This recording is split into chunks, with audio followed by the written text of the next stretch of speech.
हनुमान जी तो एक ऐसे देवता है ना, उन्हें वीजा की जरूरत है ना पासपोर्ट नहीं है, वो तो यूं ही चले जाते हैं। तो श्री हनुमान जी महाराज तो ऐसे देवता हैं। और लंका में जाकर के हनुमान जी महाराज ने क्या अद्भुत लीला रची, लंका को भी जलाया, जानकी जी की खबर भी लाए। पर हनुमान जी इतने ताकतवर, अतुलित बलधामम हेम शैलाभिदेहम धनुजबन कृशानु ज्ञानिनाग्रगण्यम सकल गुण निधानम वानराणाधीशम रघुपति प्रिय भक्तम वातजातम। साधु कहते हैं हनुमान जी इतने बल के निधान है, इतना बल है कि जब हनुमान जी लंका जाने लगे तो जामवंत जी से हनुमान जी पूछते हैं कि आप हमें बताओ, हमें लंका जाके करना क्या है? आप कहो तो मैं लंका को ही उठा लाऊं, लंका को ही उठा लाऊं। और गोस्वामी जी ने चौपाई में भी लिखा सुंदरकांड में, राम दूते अतुलित बलधाम, राम दूत अतुलित बलधाम, अंजनी पुत्र पवन सुत राम, अंजनी पुत्र पवन सुत राम, राम दूत अतुलित बलधाम।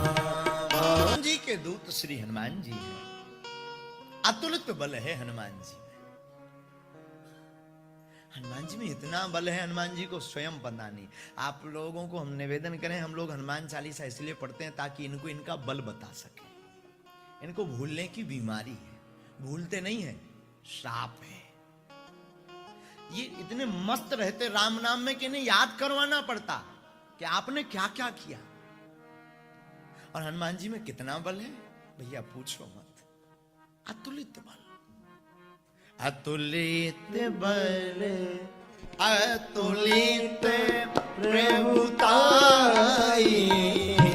अतुलित बल, अतुलित प्रभुताई, मैं मतिमंद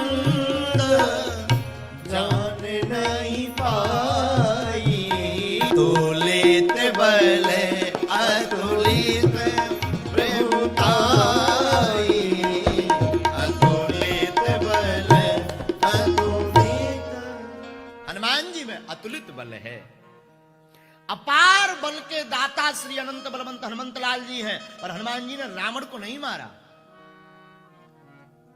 वापस आकर के जानकी जी की खबर राघव जी को दी, श्री राम जी को, और कहा कि आपको जाना पड़ेगा। हनुमान जी ने ऐसा क्यों किया? मानो हनुमान जी कहना चाहते हो कि हम भी मार देते रावण को, हम भी लंका का विनाश कर देते, पर जब तक पुल नहीं बनेगा, राम जी लंका नहीं आएंगे, तब तक इन राक्षसों का कल्याण नहीं होगा। राक्षसों के कल्याण के लिए राम जी ने एक सेतु बनाया, पुल, ब्रिज। उस ब्रिज पर चढ़ करके, उस पुल पर चढ़ करके वानर, भालू, कपीस आदि आदि जाकर के लंका पहुंचे। उसके मध्य में हमारे राम जी सरकार, रघुनाथ जी, रघुवीर जी, रघुनंदन जी, राम जी वहां जाकर के रावण का वध करते। किसी ने रावण से पूछा कि तुम मर रहे हो, तुम्हें पता है ये भगवान है? रावण कहता हमें पता ये भगवान है। फिर आपने राम जी से उपद्रव क्यों किया, द्रोह क्यों किया, राम जी से विरोध क्यों किया? पता है रावण क्या कह रहा था? रावण कह रहा था हमें पता ये भगवान है, लेकिन हमने भगवान से इसलिए द्रोह किया ताकि उद्धार हो सके। तो किसी ने पूछा उद्धार तो आप कभी भी करवा सकते थे, वहीं सामने जाकर के कोई ऐसा बड़ा उपद्रव करते तो राम जी बाण मार देते, तुम्हारा स्वाहा हो जाता, उद्धार हो जाता, मर जाते। रावण बोला हम तो मर जाते, लेकिन हमारा जो परिवार है ये कैसे इनके दर्शन कर पाता। इसलिए जानकी जी का हरण रावण करके लंका में रखता है, ताकि राम जी जानकी के बहाने, जानकी कौन है?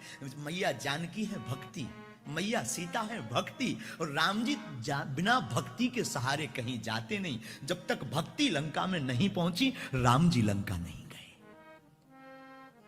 जानकी जी भक्ति हैं, राम जी वहां रहते जहां भक्ति है, और भक्ति के बाद भक्त ना पहुंचे तब भी राम जी नहीं आते। कथा बहुत गौर से सुनना साधुओं, बिना भक्ति के भगवान नहीं आते हो, बिना भक्त के भी भगवान नहीं आते। भक्ति है जानकी जी, भक्त है हनुमान। जब तक जानकी जी हनुमान नहीं पहुंच गए तब तक भगवान राम लंका नहीं आए।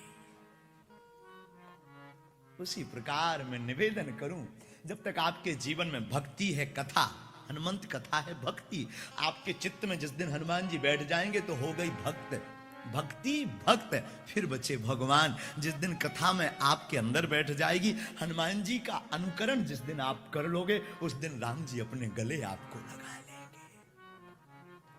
हम लोग कहते हैं महाराज जी राम जी हमें दिखते नहीं, हमें मिलते नहीं। दरअसल आपका स्टेप ही गलत है, रास्ता ही गलत है। हम डायरेक्ट छत पर चढ़ना चाहते, हम डायरेक्ट बहुत ऊंचे लेवल पर पहुंचना चाहते, बिना पुरुषार्थ के, बिना स्टेप के, बिना सीढ़ियों के सहारे के। पहला स्टेप है भक्ति, दूसरा स्टेप है भक्त, पर तीसरा स्टेप पर चढ़ने की जरूरत नहीं है, वो खुद उतर के चले आते, वो है भगवान।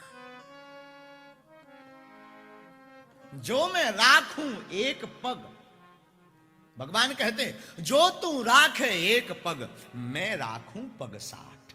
तुम अगर एक पग मेरे लिए चलोगे, राम जी कहते हम 60 कदम दौड़े चले